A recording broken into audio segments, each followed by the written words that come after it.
Hey, I'm Lana from Lana Glowshot Art, and in this video, we'll be unboxing the November 2024 SketchBox. This box is all about learning how to draw hair as we explore some unique and playful graphite supplies.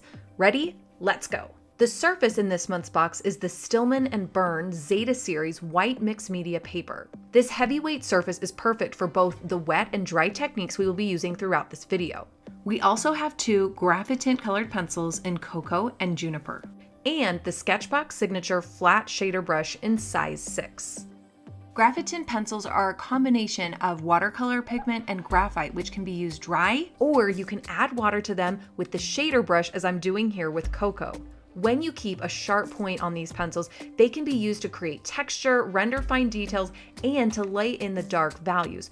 But when you add water, the color becomes more obvious and you can play around with washes of color. The prompt this month is hair, and as we learn how to render hair convincingly, we often go through a phase where we represent wavy or curly hair like this. But drawing wavy hair realistically is more about focusing on the darker shadow shapes and layering than literally drawing curly lines. I'll demonstrate this technique using the Cocoa and Juniper pencils. I began with the Juniper pencil mapping in the basic shapes of the hair, paying really close attention to the actual shapes I'm seeing in my photo reference rather than what I think wavy hair should look like. Once the general composition is mapped out, I switch over to my Cocoa pencil and begin to apply more value to the shadows.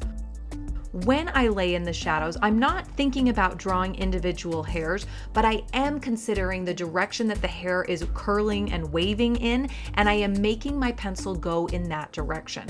To deepen some of these shadows, I add a little bit more Juniper into the darker areas, and then I activate with water, intentionally pulling some of those lighter washes into the lighter areas and keeping more density and darkness in the shadow shapes. If I am looking for a really loose sketch, this could be where I finish. But if you want a little bit more depth and texture, allow this layer to dry and then come in again with another layer. In the second layer, I am applying more pressure with my pencils and building up more darkness in those shadow shapes. I am also continuing to pay attention to the direction that the hair is moving, and for this particular sketch, I am looking at the temperature of the curls. So in those warmest areas, I'm really allowing my Cocoa to shine, and then in those darker shadow shapes or where it becomes more dull, I'm leaning into Juniper or mixes between Cocoa and Juniper. You can continue to layer pencils and activate with water, let it dry, layer pencils, activate with water, let it dry as many times as you would like until you get the final texture and look that you're going for. Next, we have the graphite paint pan in Ocean Blue. Similar to graphite pencils, the graphite paint pans are a combination of color and graphite. Add water to unlock lighter washes of color and play around with your shader brush to explore a wide variety of different marks that you can make. We're going to build up to drawing a braid as we explore the prompt hair. But before we do this with actual hair, let's look at a simplified version of this form, the twisted challah braid. This will allow us to study how the lights and darks are distributed on this form before we add in the hair texture. I started by sketching in the basic contours or outlines with the Juniper pencil.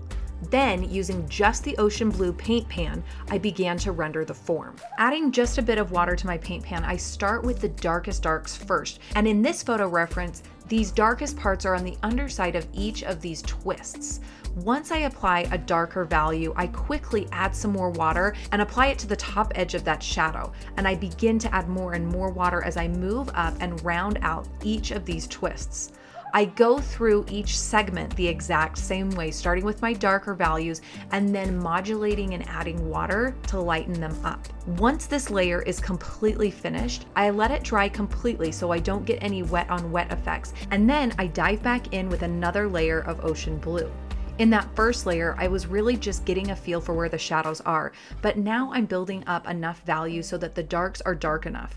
I'm particularly using really deep Ocean Blue with just the tiniest bit of water to really get those deep, dark crevices in between each twist. This is allowing each section of the twist to act as an individual unit. Continue to look at your photo reference, soften the edges of your shadows, and modulate the value until you get it exactly the way that you want it. Next, we have the Jacquard Mixed Media Graphite Powder and the Art Alternatives 4-Well Palette. This graphite powder can be applied to your paper dry with your paintbrush or your finger to create a variety of values. For those lightest values, just use the tiniest bit of graphite powder and work it into the tooth of your paper with your paintbrush and finally your finger. When you use your finger, you're going to be pushing the pigment further into the paper, so I would tend to reserve the really heavy pressure for the darker values. As I move to my mid and darker values, I'm adding more graphite powder and applying more pressure and blending with my finger. For the darkest value, I actually apply 2 different layers. I use the brush to apply the graphite powder, rub it in, add a little bit more graphite powder, rub it in again. Varying the amount of graphite powder and pressure allows me to create distinct values. Graphite powder can also be mixed with water in your palette to create a wide variety of values.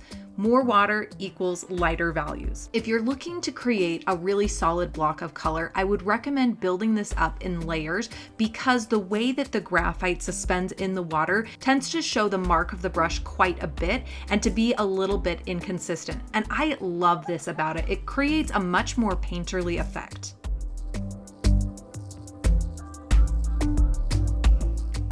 Let's put all these supplies together and draw a braid. Begin to sketch in that twist shape that we practiced with the challah bread. Once you feel like your braid is accurate, you can begin to lay in value. I used a dark wash of my graphite powder with just a bit of water to create a value that I could lay in for all of the shadows and to also trace into some of the texture of the other twists. As I add some of the water or diluted graphite powder into the braid, the graphitant from the pencil mixes with the graphite powder wash and creates a new color.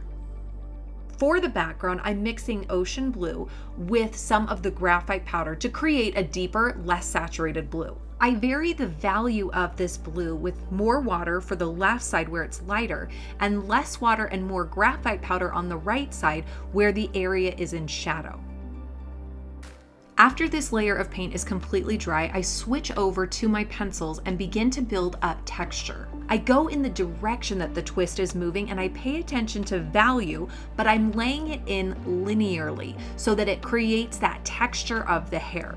For each of these twists, it's a little bit lighter in the center or the belly of the twist. So I allow my lines to disappear or lighten up as they move towards the center and then get darker as they move into those creases where they're overlapping. Once I have a good sense for the texture, I go right back into my water and I begin to activate the pencils with water to fill in the white space of the paper. I'm careful not to get rid of all the texture, so I continue to create the texture of the hair with my brush as I activate with water. My last move for this braid is to deepen the values a bit more, and the tool for that is definitely the watered down graphite powder. For a really dark wash, I want just the tiniest bit of water and I want to work that graphite powder into the water so that it creates a really thick paste-like consistency.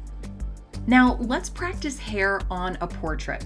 To get this portrait started, I'm starting with really loose guiding lines and I'm working from general to specific. Each layer with my pencil, I'm adding a little bit more pressure as I'm becoming more and more confident with my proportions. These proportions don't have to be perfect at the beginning because all of the products that we're going to be using for this project are very forgiving and you can continue to tweak and adjust as needed. Once I do feel pretty good about where everything is on the page, I'm coming in with both pencils and adding a little bit of value into the shadows so that I can really see the face take form. Now I am mixing up my ocean blue with a bit of water and graphite powder and creating a really unified solid background. This is going to help me create depth and give my colors in the portrait something to refer to. As I come back into the face, I'm activating some of the pencil that I've already applied while also adding a bit of the graphite powder and ocean blue paint pan to create more variety in my shadow shapes and to create deeper, more saturated shadows.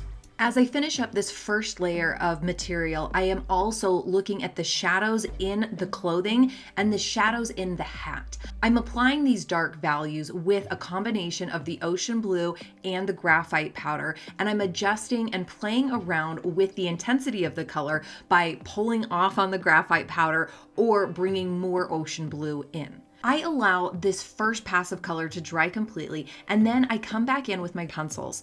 This allows me to really refine the features, but I already have that base layer down, so I know where the shadow shapes are, and I have some base color on the page. Now it's just tweaking and refining. I switch back and forth between the cocoa, which is great for the warmer shades in the skin, and the juniper, where I want to cool the temperature off a little bit.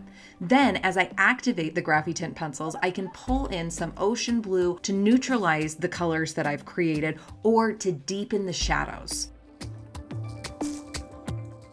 This paper holds so many layers, so don't hesitate to allow your artwork to dry completely and come back in with more detail.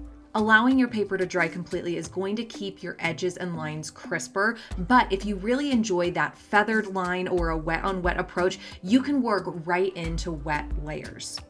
And of course, don't forget all of those lessons that we've practiced about hair when you come into the mustache and apply your texture. Now this piece is complete. I hope you learned a ton about working with fun experimental graphite supplies and drawing hair, and we can't wait to see what you create. So be sure to use the hashtag SketchBoxNovember when you post your work online. For more unboxing videos and tutorials, you can check out our YouTube page where you can like and subscribe. Thanks so much for watching. See you next time.